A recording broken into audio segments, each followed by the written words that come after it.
Welcome yet to another episode of Spotted. My name is Sheila. We are hanging out with the Omugaga, the Mugaga's daughter. Did you understand that? The Mugaga? Mugaga's daughter. What is that? Which man's daughter? They're calling me the Mugole, not the Mugaga. Mugole? Yeah. Kale ni hapo. Uganda utono tono. You know why you're hanging out in Sheena Ruparelia, ngono mwala wa studio Ruparelia muba manyi crane bank binge nyonyo. Why you tufanya kakisa okongera kwa naye. How are you, my dear? I'm good, thanks. How are you? You guys, you have a lot of hair. Yeah, it's too much. What? Would you mind selling some hair to me? No problem, take it. So tell us, how was it growing up, in your father's house? Was it any different? But to be honest, I don't know anything else. We felt it was normal. We used to go to school, come home, play, sometimes do our homework, other times not. And At times not? Other times not. Were you beaten for not doing your homework? No, we were told off, and my mom used to then come and sit us down in a line. There's 3 kids, and she'll make sure that we do it in the end, late at night. I'm not stalking you, but you're 3? There's 3 of us, 2 girls and a boy, yeah. So how was it, you're the last born? Middle. Who is the last? The boy is the last born? Yeah, but he pretends to be older. He's very protective, yeah. I think he just pretends. No, he's protective, so he naturally, there's such a small age difference, so naturally he acts older, but yeah. So at school, which school did you go to? We started off in Buganda Road Primary, then I went to Kibera when it first opened, and after Kibera I went to London boarding school, and then I went to City University again in London. Then I came back. So here, were you given a different treatment? We're in Uganda here, Buganda Road and... To be honest, those days, it was like 1991 to, there was no difference. We were just growing up like the rest of the kids. I'm still friends with some of the people I went to school in primary with, and some of them are still my neighbors. So it wasn't, we weren't this rich man's child at those days. We were just a businessman's child, and we remembered being normal. Our friends were normal as well. And I'm shocked you don't know Uganda that much. I learned Swahili. Oh, yeah.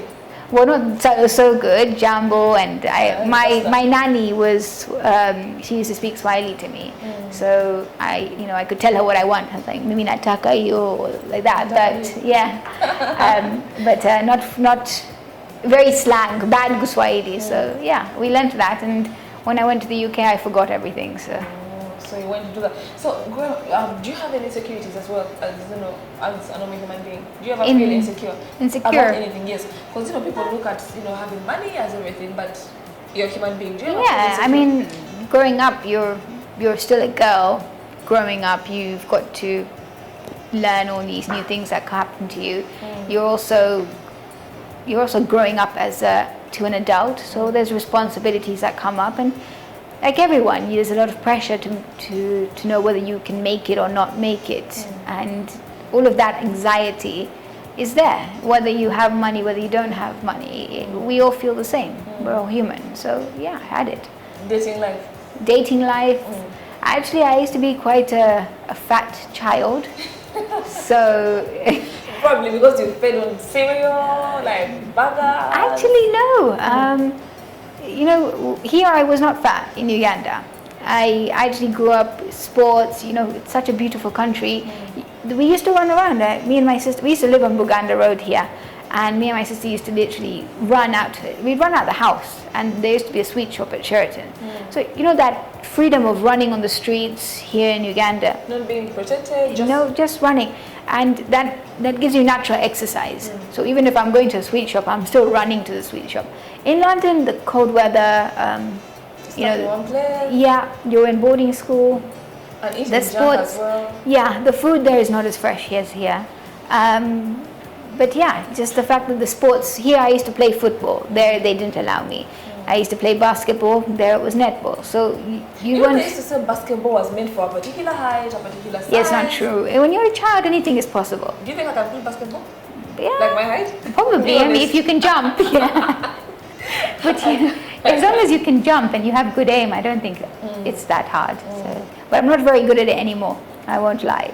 But yeah, so lack of exercise in the UK, I gained weight, and then dating life doesn't really happen that early for fat children, so No, it does happen. It does happen. It does happen. It's only No, but people are very judgmental everywhere. Oh. So to be honest, you know, it didn't bother me then, and it doesn't really bother me now. I can laugh about the fact that I was fat, and I can tell you quite openly, I decided the day that I wanted to lose weight, and I made sure I lost weight.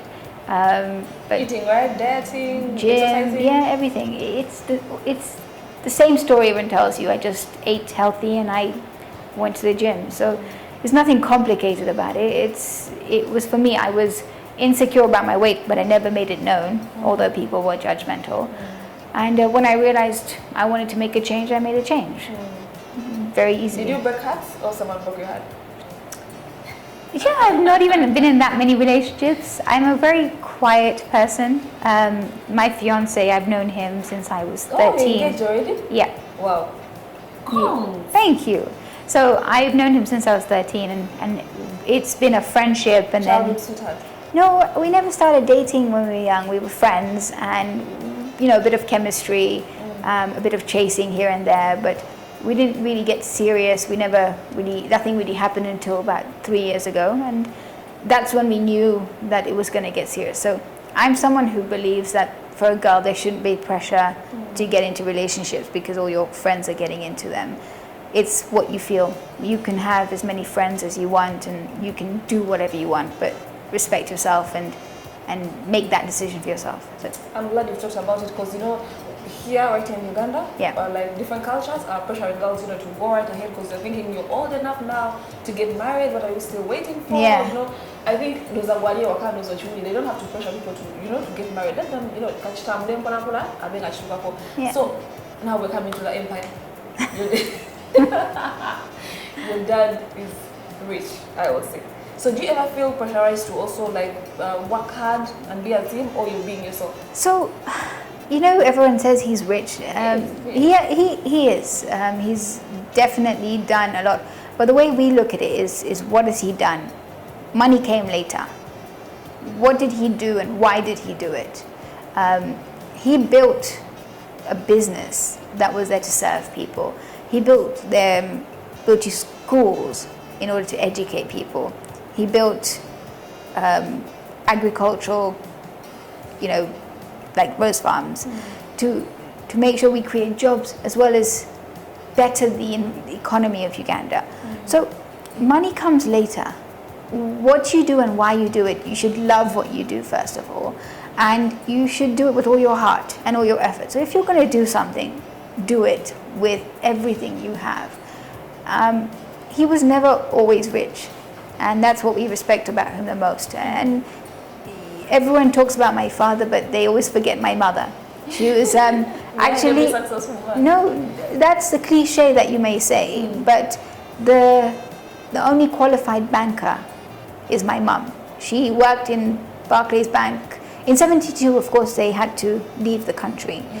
When they left, my mum was around 16, 17, my dad 18, something like that. I'll do the calculations later. But my mum used to work in a supermarket on the weekends, and then she built herself up and she started working in Midland Bank, which is now Barclays. And she was a cashier, moved to back office, and she grew her way up in banking. Then my dad came here. They met in London, they got married, and they started a travel agency business in the UK. My dad, before that, was a taxi driver, was doing odd jobs here and there. And when they got married and they started this business, my dad's heart was in Uganda. He left London around 84 and came here. When he came here, he had nothing, no money. For the first 6 months, I think my mum was supporting him by working in their business. So beautiful. Yeah, so everyone forgets her, but really and truly, she's a very critical part of how it started and why hard work and the money basically behind all of it is not really the priority. It's actually what you do for why you do it. So yeah, that's the story of why it started, and they've always taught us that if you're going to do anything. So do you think you're going to take the line, or you have different things you want to divert in and be your own self? I think this empire, as you call it, created, I think it affects a lot of people's lives. And if we were to neglect it, as the next generation of the creators of it, I think would be unfair. So I have committed my life to working with the group. At the moment I work with Crane Bank, and the way I see my future, I will always maintain and work with the Ruparelia group in order to, of course, expand it as much as we can in order to develop the country and economy, as well as, of course, at the end of the day, you end up, a business always has to make money. If it's not making money, it's being run wrong.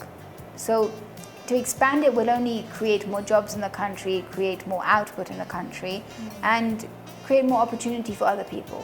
While creating more opportunities, don't forget me in your kingdom. I'm not sure I remember me. I was going to say, can you describe yourself in 3 words? Who is Sheena? Tough? Tough? I don't know, I'm very nice, I'm very quiet. Very nice, honestly, like for the 2 minutes we just met, twegatiddwa ko fiance chikutakati chikuta omuliro twegatiddwa ko fiance tugenda kwatugenda nabo bombi nga batulira empire wafulani nga bata okujitwala maaso ate nawali waka biki byogenda okubanga obayigira. We want you guys to learn at home. It is not about earning money right now, but how to build an empire that is going to make money in the long run. And it doesn't matter how old you are. I think you can